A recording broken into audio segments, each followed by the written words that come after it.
And Jim, when were you born? What's your date of birth? January 17th, 1924. My hometown was Minneapolis. I was in Minneapolis until I was about 10 years old, and then we moved out to Edina to a farm in Edina. I always like to bring that up. We lived on a farm in Edina, and in fact, we had outdoor toilets and well water and a big pump and whatnot in Edina. Well, my dad was a carpenter, Right. and my mom was a housewife. Well, went to school. First was elementary school was in Minnehaha, and a middle school was in Nokomis.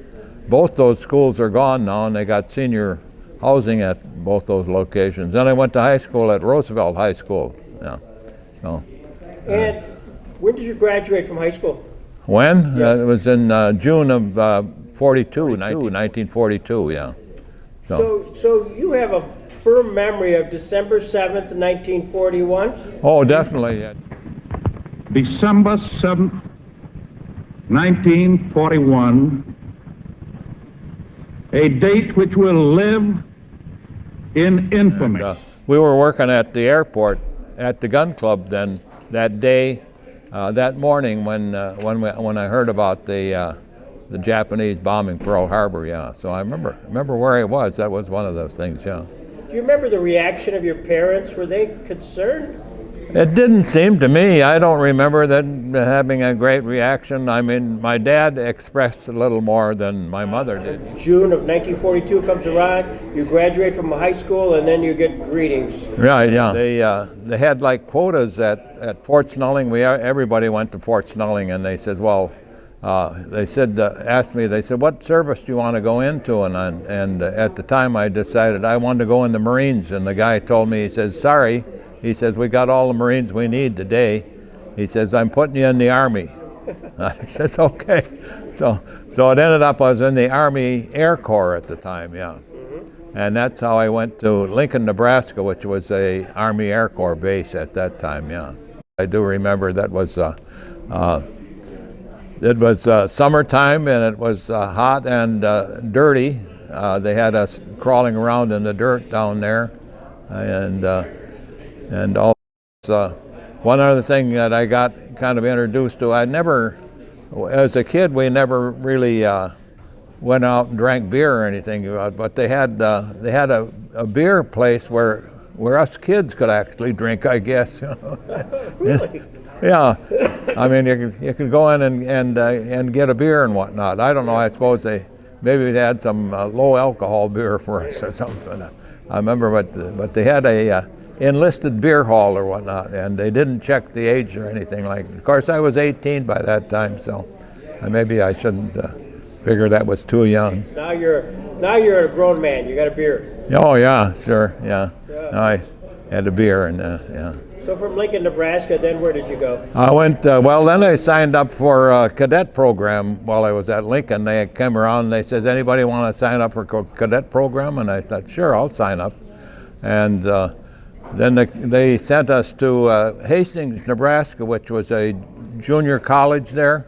Right. And we went there for 1 quarter of instructions in different weather and things like that, and kind of brought us up to date on some mathematics things and like that and whatnot. So we were, a quarter, it was about a quarter from September to December or something like that. We were there. Then we went out to Santa Ana, California, and that was a qualification and deal that they assigned you to, so whatever type of final training you're going to, and there we took more classes. We took, aircraft recognition and things like that. We did there for about 3 months, and I was in a program for pilot training. They had 1,500 of us waiting for pilot training there at the time, and they needed nobody was volunteering to be a navigator, so they took. Well, this is what they told us. They went through all the test scores, and they took the 400 people that had the highest test scores, and they sent us to navigation school. Ah. So I always have fun now. I always tell pilots that I was just too smart to be a pilot. See, at that time there was the only thing we had was a sextant, which we measured the angles of the stars, Yep. and then we had what was called an E6B, which actually is exactly the same little hand computer that dial thing. You dial your drifts and you post your drifts and whatnot. And same thing they're using nowadays. I saw one that a Cessna pilot was using the same thing I used way back in '42. Then, Wow. yeah. So it's a E6B. Is the same deal. I never saw any scope type thing until we got over to Europe when they had we had a navigator thing over there that was similar to a deal that they had in the United States, but we never used it in the United States. A Loran, which was a scope deal, and we used what was called a G system in England, which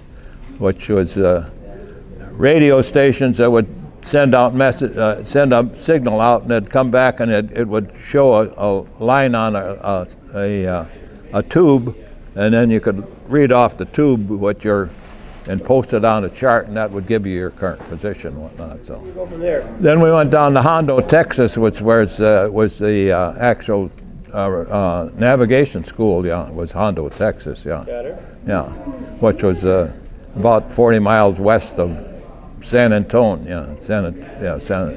Yeah. And as that was your navigation school, again, this is about 1943, right? Yeah, right. Well, I was there until August of '44. We graduated from August of '44 from Okay. from navigation school. Yeah, and then we went to I went to where I actually met up with the rest of the crew, which was back to Lincoln, Nebraska. So All the way around. right, and then met up with the crew there, and then we went down to Ardmore, Oklahoma, where we did our training on the B-17s. Yeah, that was the first time I seen a B-17. Yeah, it was, right. And you get assigned to a plane, don't you? Yeah, right. Yeah, yeah. I got assigned to a plane, and then they showed me the position where the navigator works on the plane, and then they show me. They said the navigator takes care of these two machine guns. Well, I never saw that before, you know. I thought I didn't know a navigator had to shoot a machine gun, but there was two of them there, and so the other gunners on the crew, they just showed me how to load it and whatnot and things like that. Never really learned much about how to lead and whatnot for firing and whatnot. So let's see. In November we went up to New York, and we got on the Queen Elizabeth up there, cruise ship, big Queen Elizabeth. Yeah, I think we had about 15,000 or so troops on board there, and went across on the Queen Elizabeth. We got into England was first part of December. I can't remember the exact dates on these, and it was, and then when I got to England and whatnot, I first found out what organization we were going to be assigned to, and somebody asked me, it says, "What organization are you going down?" I says, "I'm going to the 100th Bomb Group," and this person says, "Oh, the bloody 100th." And of course, being in England, sometimes you hear the English talking about something like a bloody good show, like it's kind of a complimentary.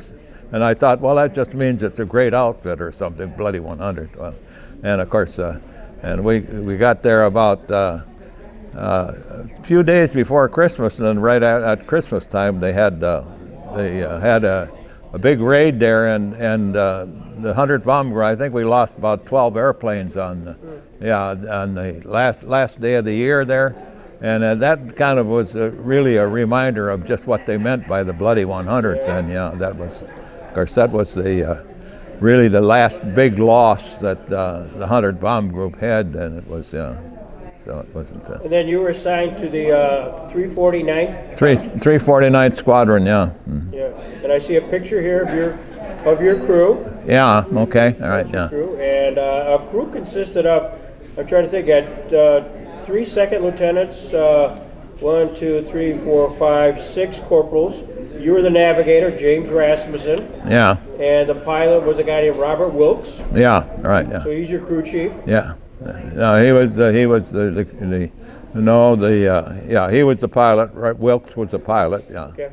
and the lead enlisted man there was Klein. Klein was the lead enlisted man. He was the engineer who worked with the pilot. Yeah, and you know, as far as and he was the top turret gunner there too. So yeah. So what was your missions there, Jim? Majority of our missions were as far as they were most of the time it would seem to me we'd do a lot of bombing on railroad yards, and we did some bombing on aircraft production plants. I do remember one time going bombing on some oil facilities, but it seems to me that majority of them were had something to do with transportation. I remember trying to hit a couple bridges one time. Yeah, but like I say, I think the majority of them were like rail lines and things like that. So in the morning when you met with your before you took off on your mission, how did it work? Did you sit down in a room and they draw down a map and tell you how it's going to work, just like the movies say? Yeah, they're pretty much so. Normally it was just the officers were in the one room. Okay. Then then the navigators would just go off, and we would get basically just a little piece of paper, more or less. It had just a little mimeograph print on it of the shorelines of the continent, and we would draw our track on that little piece of paper is what it was, and it just marked the times that we were supposed to be at these certain positions and whatnot. Wow. And so that was your job. that was, yeah, and of course, yeah, and the navigators would all lay this out by themselves, and then we would go out to the plane, and usually by the time that we got out to the plane, the rest of the crew sometimes was already out at the plane. So yeah, because they had gotten their briefs, and we had just had to do our little layout for. So what was your base? Where was the base of operation in England? Do you remember the base? Oh, the base was what's called Thorpe Abbotts, and I can't remember I think the number of it was 139th or something like that. Yeah, I think, as far as I remember. Thorpe Abbotts, which was just outside of a little town called Diss, D-I-S-S. So it was kind of halfway between out in the Warsh area there, and halfway between Ipswich and Norwich, as far as north and south. Yeah. When you took off, how many planes would be in a squadron? Well, yeah, sometimes it depends on what they were going to shoot for and whatnot. So a squadron normally would have a total of 12 planes. That would be a full squadron size but sometimes we would go with 9 planes. We didn't always go with 12. Yeah. I suppose it depended on what the target was and whatnot. I don't really getting what the reasoning was for that, but most of the time it was 12 planes, and it seems like there'd always be at least one plane that drop out for some reason or other. So, usually mechanical failure. Mechanical, yeah, some problem with one or other. Somebody'd have an engine failure on the assembly and whatnot. So, did you see much from resistance from the Germans? Yeah. Not really. I went back through my log, and we only ran into German aircraft on seven of our 33 flights, and but of course, as the Germans were being withdrawn, we were running into an increased amount of anti-aircraft, because they were pulling their anti-aircraft guns back and concentrating them. So we did run into an increased amount of anti-aircraft. So we in the about a little less than 6 months that I was flying combat there, what did we lose? I think it was about 18 aircraft, and I think there was only, as far as I remember, about 3 of them that were lost to any enemy aircraft. They were lost to some jets, German jets. Yeah, Right. yeah. But the rest of it were lost to any aircraft. Yeah, and When you come back to the base at the end of the mission, yeah, we would go in and get what I call a debriefing. Yeah, Debriefing, yeah. yeah. There would be a guy, and he would ask us, any unusual items that we probably ran into, and mention like this, what kind of enemy aircraft we saw, and if there had been anything on the ground that we observed that was seemed to be different or things like that and whatnot. So, yeah. So there was always a debriefing afterwards, and whatnot. Yeah. how did people mourn on the base? You lost fellow pilots and you lost fellow folks. How did you react on the base to that? Well, since there was only one guy on our crew got wounded, and he got wounded in a leg, and it wasn't a bad wound and whatnot. So that didn't really require any mourning as far as that goes. Sure.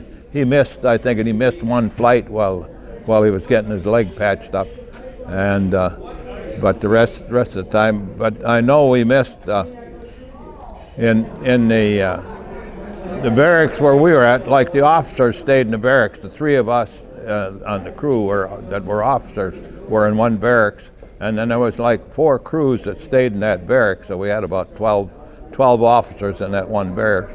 Well, I only remember one time 3 guys came in, they checked in, they were there for 4 or 5 days or something. They went out on a mission and they were lost, and so we never really got to know them or anything like that. So I don't remember that we had any type of mourning or whatnot about them being gone or anything like that. It was, I suppose you get a little maybe hardened about it or something like that. You heard about so many other people get lost and whatnot. When somebody closer to you there, why you think, well, we're fighting a war, that's what it is, or something like that. And I don't remember any mourning. I remember once in a while I'd hear about somebody that would, get excess amount of drinking or something like that. Yeah, but I don't really recall any actual mourning involved and whatnot. I was talking to Colonel Don Patton this morning. Oh yes. Sends his best, and he said that you were part of Operation Chowhound. Yeah, that's right. Yeah, right. So explain that to the viewer here. They may not know what that is.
failure in an operation, a bridge too far, that they probably heard all about, and because the Dutch had supported the Americans so much in this operation that in retaliation, the Germans had moved all the rail equipment into Germany. Of course, they needed it over in Germany too, and so there was no distribution of foods or anything during the winter of starting 44 and 45, yeah, and so the Dutch were starving, and there was about, understood, about 25 million Dutch actually starved to death during that winter.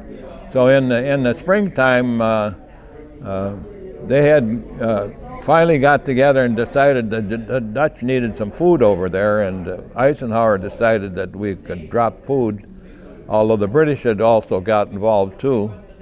And so we loaded up a lot of aircraft with we were dropping irregular military rations. The British were dropping stuff in bags and like flour and stuff like that. But the stuff we were dropping was usually in wooden boxes and stuff. So. But the British actually dropped, I think it was, they took the chance that the Germans weren't going to shoot at us. They first flew for 2 days before we flew, and then when apparently it was clear to fly while the Germans weren't shooting back, we went in at about 200 feet altitude. Yeah, and slowed down as much as you could slow down, and dropped the food out. And yeah, we could see the people on the ground running out to get the food, pick the stuff off the ground and whatnot. And I remember one time a plane ahead of us had dropped some stuff, and people started running out on the field, and I was concerned that when we dropped it would land on somebody. I get a letter from the Dutch people. I just got one at Christmas time. That some kids in the high school over there want me to write back to them. I'm such a lousy writer that I was never was good at corresponding during the war with the family and things, and so it's kind of a shame. But I'll have to try to see if I can sit down and write a letter to some high school kid in Holland about that. So. Well, yeah, I'm sure you'd be thrilled. Now, did you feel? I'm sure, in one sense, there's the Germans. They're still there. You're at 200 feet. I mean, you're sitting ducks. Oh yeah. Well, I remember we'd go and drive alongside the airport and whatnot. I saw German soldiers, standing alongside the building with their rifles and whatnot there, and just watching us go by. Some of the other guys said they saw a tank on the ground which was actually rotating the turret, and pointing the guns at us as it rotated, as the turret rotated. But I didn't see that, but I saw the Germans standing on the ground and watching us as we flew by and whatnot. So it was. So yeah, in one sense, you're probably feeling pretty good, your humanitarian needs here, but at the same time, it's probably amazing that you are so close to harm's way. Oh yeah, right, yeah. So that was. So anyway, I flew on 2 of those missions, and then the rest of the group flew about 7 missions, I think it was. Yeah. I know I think my pilot flew a total of 5 missions, but everybody wanted to go on those missions, so usually if you'd get in a couple, there'd be somebody else who wanted to take your place, because that was it didn't count. It didn't count as a mission or anything like that. We didn't get you didn't get credit for a combat mission or anything on that. Yeah, so. Well, I know we got to wrap up pretty soon, but I just wondered, how did you feel when you learned that there was Victory in Europe Day, VE Day? Did you guys celebrate at all? Well, yeah, I remember celebrating. Sure, I remember we were kind of restricted to the base there, and I remember every airplane they had what's called a Berry pistol. It shoots like a big flare up in the air and whatnot. Well, people had got these Berry pistols out of the airplanes, and they were shooting them, around there like fireworks. And I remember somebody seemed to me in my barracks there was a barracks directly across the road from where we were, and they were trying to shoot these fireballs into the doorway of the other barracks over there. And so